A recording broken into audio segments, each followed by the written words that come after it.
ముంబై విమానాశ్రయంలో దిగిన ఒక వ్యక్తి వద్ద అక్రమంగా తరలిస్తున్న 6.7 కిలోల బంగారాన్ని కస్టమ్స్ అధికారులు స్వాధీనం చేసుకున్నారు.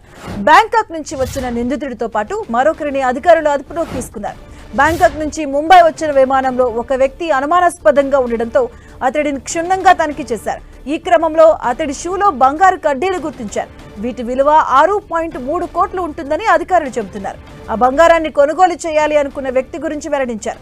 దీంతో అధికారులు ఆ వ్యక్తిని సైతం అదుపులోకి తీసుకుని విచారించారు.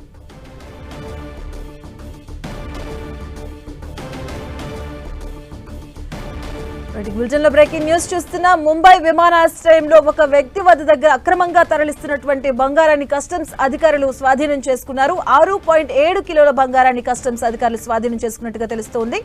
బ్యాంకాక్ నుంచి వచ్చిన నిందితుడితో పాటు మరొకరిని కూడా అదుపులోకి తీసుకున్నారు. వారిని విచారిస్తున్నారు. బ్యాంకాక్ నుంచి వచ్చి ముంబై వచ్చిన విమానంలో ఒక వ్యక్తి అనుమానాస్పదంగా ఉండడంతో అతడిని క్షుణ్ణంగా తనిఖీ చేశారు. ఈ క్రమంలో అతడి షూలో బంగారు కడ్డీలు గుర్తించారు అధికారులు. వీటి విలువ మార్కెట్లో 6.3 కోట్లు ఉంటుందని అధికారులు చెబుతున్నారు.